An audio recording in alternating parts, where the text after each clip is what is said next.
So now let's take a look at the diaphragm, which is forming the floor of the thorax, and simply address those structures that have to pass from the thorax into the abdomen and how they manage to get through the diaphragm.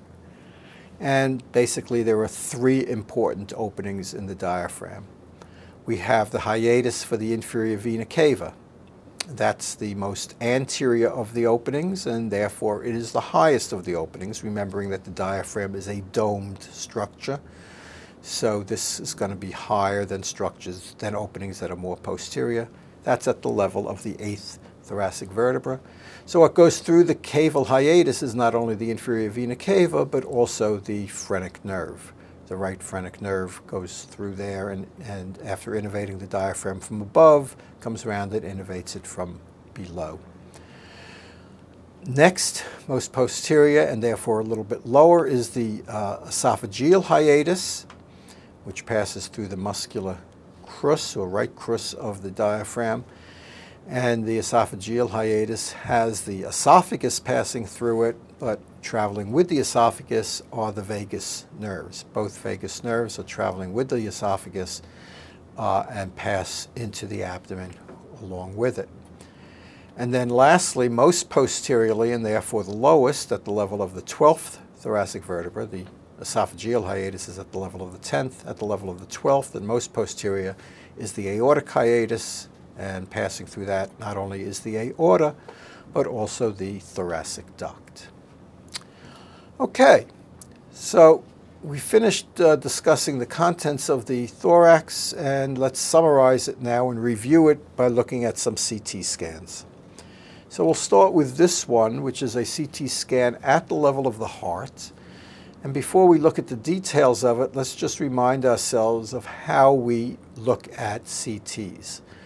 The convention for looking at an axial CT is that anterior is always on the top, posterior is always on the bottom, the patient's right is always on your left, the patient's left is always on your right.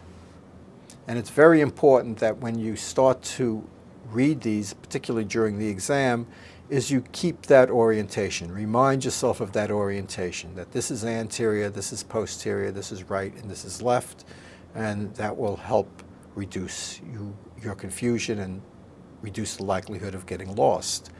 So that means that this is the right lung, this is the left lung.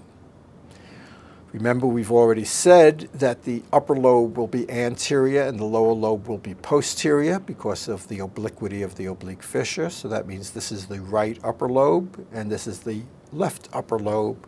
This is the right lower lobe. This is the left lower lobe. The right middle lobe would be between the upper and lower. So the right middle lobe would be over here. Turning our attention to the heart now, we have to remind ourselves of what we know about the borders and surfaces of the heart. We know that the right border of the heart is made up of the right atrium, and therefore, since this is the right side of the patient, this is the right lung, therefore this is the right border of the heart, and that's how we know that it is indeed the right atrium. We said that the left border of the heart is the left ventricle, and so left side of patient, left lung, left border of the heart, therefore this is the left ventricle. We said that the anterior wall of the heart is going to be right ventricle. This is anterior, therefore this is right ventricle. And we said that the posterior wall of the heart will be left atrium. And so this is posterior on this side, so that's the left atrium. So identifying the four chambers of the heart is as simple as remembering what comprises the borders and surfaces of the heart, and then just keeping your orientation, remembering that this is right, this is left, this is anterior, and that's posterior.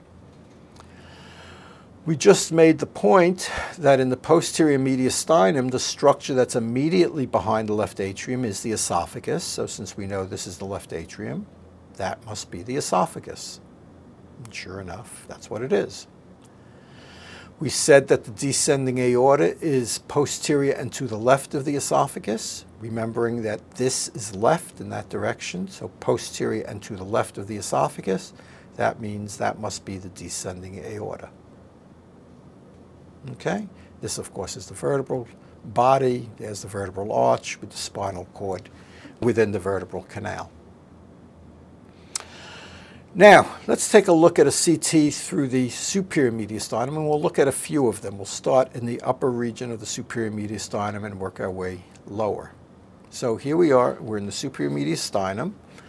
We know that because clearly we're in the chest. We see the ribs and the lungs, but we don't see a heart. So if there's no heart in this image, we must be in the superior mediastinum. And we just went through what comprises the layers of the superior mediastinum, so let's use that information. We said the most posterior layer of the superior mediastinum will be the esophagus, so this is the esophagus right up against the vertebral column.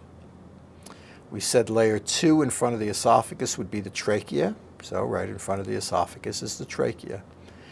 And then we said layer 3 is the arterial layer. Now, let me go back a couple of slides for a moment and point out to you that which structures you're going to see in the arterial layer will depend upon what level your cross-section is at. If you're above the aortic arch, you'll see the 3 arteries that are the branches of the aortic arch: brachiocephalic, left common carotid, left subclavian. If you're at the level of the aortic arch, then what you'll see is the aortic arch. And if you're below the aortic arch, what you'll see is the ascending aorta and the descending aorta.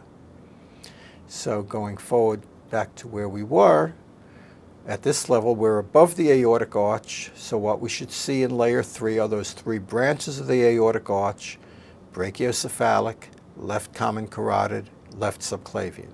Brachiocephalic is always right in front of the trachea, left common carotid is slightly to the left of the trachea, and the left subclavian is more posterior and to the left of the trachea, reflecting the backward arch of the aortic arch. So layer 1, esophagus; layer 2, trachea; layer 3, those arteries. Layer 4 is the venous layer, and here we see the right brachiocephalic vein, and crossing in front of the brachiocephalic trunk is the left brachiocephalic vein. Remember, the veins are in front of the arteries, so that's right brachiocephalic vein, and then crossing obliquely over to the left is the left brachiocephalic vein. And then we said layer 5 would be the thymus, and so this grayish material that we see between the veins and the manubrium of the sternum, that's going to be thymus in there. So layer 1, layer 2, layer 3, layer 4, layer 5. If we go down a little bit lower, we'll be at the level of the aortic arch. Before we look at it, let's anticipate what we will expect to see. The esophagus should be in the same place. The trachea should be in the same place. But the arterial layer, instead of being represented by these 3 branches of the aortic arch, should be represented by the aortic arch itself. And so, let's see. There it is. There's the esophagus in the same place. There's the trachea in the same place. And now, instead of the 3 branches of the aortic arch, we see the aortic arch. And then just to go back for a moment, in the same position where we saw the right brachiocephalic vein, now that we're a little bit lower, those 2 veins have come together, and instead of the right brachiocephalic vein, we now would call that the superior vena cava. So layer 1 is the esophagus, layer 2 is the trachea, layer 3 is the aortic arch, 4 is the SVC, and in here we have the remnants of the thymus, which is mostly fatty in the adult. If we go down a little bit lower, instead of seeing the aortic arch, we'll see the ascending and descending aorta. So we should expect to see the ascending aorta replacing the anterior part of the arch. We should expect to see the descending aorta replacing the posterior end of the arch. We should expect that the middle of the arch would disappear. The esophagus should be in the same place. The trachea should be in the same place. The SVC should be in the same place. So let's see. The esophagus is still there. The trachea is still there. Notice that here it's getting wider because we're now at about the level of T4, and that's as far as the trachea goes. At T4 is where the trachea bifurcates, so we're sort of cutting through the beginning of the bifurcation as it's heading off to its 2 bronchi. So that's layer 1 and layer 2, and then for the arteries, the anterior end of the arch has been replaced by the ascending aorta, the posterior end of the arch has been replaced by the descending aorta, the SVC is still in the same place.